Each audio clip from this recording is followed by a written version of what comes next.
regresamos con argumentos, ya casi se nos acaba el tiempo. Lástima. Lástima porque hemos hablado de temas interesantes y preguntas pues que tiene la población, ¿no? Cuando hablamos de esas dos Venezuelas o más, porque hay una Venezuela adentro, una situación dramática, por ejemplo, con el tema de los servicios públicos, de agua, de luz, temas que también están presentes en la ciudad capital. Muchas veces dicen nuestros seguidores del interior que la situación en Caracas es perfecta o es ideal y aún así nosotros en Caracas vemos que hay Sí, fallas en los servicios, o sea que la situación en el interior es mucho peor. Y cuando vamos a Caracas también hay distintas realidades. sí. Lo puedes ver desde el ámbito del consumo, lo puedes ver en sectores de la ciudad, de Caracas, de nuestra capital, como sí hay sectores que se ven pujantes con nuevos negocios gastronómicos, comerciales, centros comerciales renovando su plantilla de tiendas, pero vemos otros centros comerciales bastante golpeados también. Entonces, es como una economía de nichos y pasa mucho cuando una economía sale de hiperinflación o todavía está en ese proceso. Sí. Porque hay que tener mucho cuidado, Rosa, se puede entrar nuevamente en hiperinflación y por eso el Ejecutivo Nacional tiene que ir llevando las cosas paso a paso. Realmente el préstamo en Venezuela o el crédito con respecto a la disminución 12 puntos o 12% del encaje legal está siendo crédito de verdad, Claro. está llegando a todos los sectores. La respuesta muy probablemente es que no, porque la demanda de fondos en Venezuela y de financiamiento es infinita. ¿Y cómo sectorizó la banca esos créditos? Claro. Bueno, quizás a las empresas más grandes, más solventes, para que produzcan, pero eso tiene que ir aguas abajo. Por eso, la importancia también del mercado de valores y en tanto y en cuanto a lo de los servicios. Imagínate que Corpoelec llegue nuevamente a tener una administración que no sea la estatal, CanTV. ¿Por qué? Porque las empresas cuando van a bolsa, al mercado de valores, también se meten dentro de una normativa que es la norma de buen gobierno, de práctica de buen gobierno corporativo, donde tienes que tener directores externos. Y esto no es una quimera, porque mucha gente cuando lo expliqué por Twitter, empezaron Twitterlandia, donde hay de todos los guerreros del Twitter. Pero no podemos entonces quedarnos ya con eso de que, bueno, si está en manos de esta gente, ¿cómo vamos a pensar? Tenemos una realidad. Y aquí el mercado le hizo así al dogma, la necesidad le tumbó el codo al dogma. Y si tú no tienes paz económica, no tienes estabilidad política. Y creo Claro. que el Ejecutivo lo entendió. Cuando se hablaba en una época que teníamos paz, porque ya no veíamos las guarimbas en la calle, pues muchos decían, pero ¿cómo se puede tener paz cuando no te alcanza para comprar la medicina o cuando están los productos en los anaqueles y en los supermercados, pero tu sueldo no te alcanza? El efecto rebusque, el efecto emprendimiento. Muchas personas que trabajaban en la administración pública durante la pandemia que comenzaron a hacer emprendimientos en sus casas, Sí. tortas, reposterías, coser. El venezolano tiene más que la resiliencia, la longanimidad, que es la capacidad de adaptarte a las vicisitudes que estás viviendo y sacar provecho de ellas. Esto me lo enseñó el señor Pedro Pacheco para que no digan que me robó la frase. Ok. Pero es tan poderosa la frase y lo ves. Aquí la Y gente lo se vemos dejó en las del calles y uyu. además con una sonrisa. Aquí nos dejamos del uyuyuy ayayay y nos pusimos a producir. ¿Cómo hacemos? El gobierno no me da la bolsa de comida, bueno, yo la busco. El gobierno no me da el bono por patria, yo busco cómo producirlo.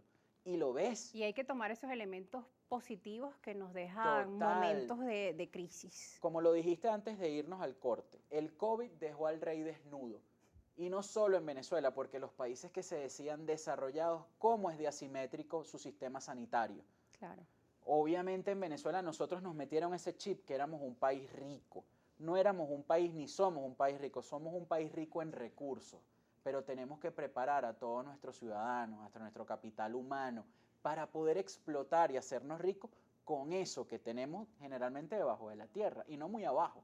Pero mientras no tengamos cultura, y no cultura que tenemos que saber de música clásica, pintura, eso también, o Claro. arte, pero tenemos que saber las cosas básicas, que la economía no es para los economistas nada más o para los que estudiaron. No, y que muchas veces el venezolano perjudica a otro venezolano. Esa cultura del Exactamente. bachaqueo, por suerte, quedó de lado, Pobre pero ese robando a pobre, aumento como en decíamos. dólares, ajá. O cuando hacías eso también, el incremento en precios en dólares. O No, si te doy los bolívares, te doy bolívares, pero cuesta más. Es decir, siempre para favorecer al vendedor, a la en persona que... Venezuela, Rosa, en algún momento nosotros nos convertimos en el único país del mundo que los venezolanos comprábamos nuestra moneda para poder pagar nuestros servicios básicos. Sí. Pero eso forma parte de las gravísimas distorsiones que tuvimos y aún tenemos en Venezuela. Y yo creo que es tarea de todos, Rosa, y debemos apostar a que el país mejore, porque ya vivimos el país muy mal y nos afectó a todos, sin Claro. distinción de clase, sexo, género, ideología. Tenemos que apostar y trabajar, como bien lo dijiste, por apalancarnos en esas cosas buenas y salir adelante. Aquellos que nos quedamos y que con una sonrisa buscamos salir adelante. Fíjate, hay Sin otro duda. tema aquí que es la dolarización, Sí. y ya para cerrar vamos a revisar el portal de Finanzas Digital, donde Luis Zambrano, él es investigador, economista de la Universidad Católica Andrés Bello, señala que la desdolarización puede ser, no puede ser impuesta ni decretada. Difícilmente se puede pensar en reducir el grado de dolarización que se ha alcanzado en el país. Además, indicó en la edición número 16 de las notas sobre economía venezolana, documento de investigaciones económicas y sociales de la UCA, que es bastante difícil para las autoridades locales recuperar la confianza, escuchen bien la palabra, confianza del público en los activos monetarios y financieros emitidos localmente. La desdolarización es una consecuencia que solo se puede alcanzar a largo plazo como resultado de reformas económicas e institucionales acompañadas por una eficiente gestión de la política económica. Completamente de acuerdo, creo que es bastante explicativo y pedagógico. Todos los mercados financieros, y el dinero forma parte importantísima de los mercados financieros, se basan en confianza y credibilidad. Si yo tengo un bolívar y no me sirve para comprar absolutamente nada, no lo voy a tener y voy a buscar refugiarme en el dólar. Y fue, y todavía sigue pasando en Venezuela. Y con la hiperinflación veíamos, la tarifa popular en Venezuela para cualquier servicio se convirtió en $20. Y con $20 tú veías que podías comprar, y cuando te volteabas y veías el precio en bolívares, te daba así como una disociación. Sí. Porque el monto era y todavía sigue siendo muy grande. ¿Cuántos bolívares tienes que tener tú para el equivalente de $20? ¿Y después de cuántos ceros que nos hemos quitado? 8 ceros en 18 años más o menos, en menos de 8 años, ¿no? Entonces, estas son las cosas que tenemos que ver, y como bien lo dijimos hace rato y lo ratifica el profesor, la economía no se gobierna por decreto. Los ciudadanos decidieron adoptar la dolarización y hasta el presidente de la República lo dijo, creo que fue en 2019 o 2020, gracias a Dios que llegó el dólar y la dolarización. Una válvula de escape. Ahora, para regresarte tienes que acometer políticas macroeconómicas e institucionales muy fuertes. Un Banco Central de Venezuela que sea completamente independiente del Ministerio de Finanzas y que te dicte políticas monetarias. ¿Dónde va vuelvo y repito, dónde está el plan de reestructuración de la deuda venezolana? El Ejecutivo Nacional dice que lo tiene muy adelantado y que en silencio todo tiene que ser, bueno, qué chévere que trabajen en silencio, pero que se sigan haciendo las cosas. Eso es importante para los venezolanos, porque ¿sabes qué pasa, Rosa? Que muchas veces yo escuchaba, pero hace años, 2007, ¿para qué yo voy a comprar dólares en Venezuela si yo gano en bolívares? ¿Qué me interesa a mí la bolsa si eso no me va a dar nada? Ese tipo de cosas, y fíjense, llegó el momento donde la realidad nos chocó. Claro. Entonces, sí nos interesa la bolsa, sí nos interesó el dólar. Entonces, señores, manos a la obra. Vamos a ponernos, la economía es de los ciudadanos, la economía no es de los políticos, ni de los que nos gobiernan. Y su recomendación final para toda nuestra audiencia que se pregunta, bueno, en este contexto donde además la Organización de las Naciones Unidas nos está diciendo, ahora viene una crisis alimentaria, sí, por la guerra, incremento de costos por la guerra, el tema de la inflación que tú mencionabas muy bien, no es solo en Venezuela, en distintos países del mundo pues hay niveles muy altos de inflación. ¿Cómo nos podemos preparar? ¿Qué podemos hacer? Mira, lo que ya vivió Venezuela lo está viviendo Europa y lo está viviendo Estados Unidos, de alguna forma. ¿Podemos dar clases? Sí, totalmente. Venezuela tiene que ser un caso de estudio en economía en los próximos años. Eso es, y de cómo los venezolanos, nosotros por nosotros mismos salimos de esto.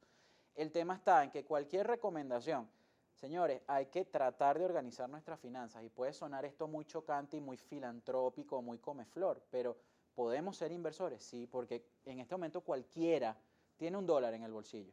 Y con $1 o con $5 yo puedo comprar una acción. Y no todos los días, una vez al mes, cada 2 meses. O sea, podemos ir haciendo planificación de alguna forma. No les voy a decir que llenen sus alacenas de comida porque no tenemos para eso. Entonces, situémonos en el contexto de cada uno, porque cada caso particular de un ciudadano venezolano es único. Entonces, claro, esas recomendaciones como recetas de cocina, yo particularmente y muy humildemente, no me gustan. Creo que cada quien, con base en estas opiniones, debe formar su criterio y comenzar a construir una mejor realidad. Muchas gracias por estar con nosotros con sus recomendaciones y su análisis de nuestra realidad venezolana. Gracias a ustedes por la invitación. Una realidad compleja, momentos en el mundo que son convulsos, pero que nos llaman siempre pues a ser críticos, a estudiar, a leer, a documentarnos sobre qué pasa, qué previsiones podemos tomar, siempre cada uno desde nuestra percepción y desde cómo nos encontremos. Bueno, bueno, nuestras preguntas, las preguntas que ustedes tengan para nuestro invitado de hoy, también les vamos a dejar su cuenta en las redes sociales para que también sigan por allí esa comunicación. Nosotros nos despedimos, será hasta una nueva edición de Argumentos. Chao.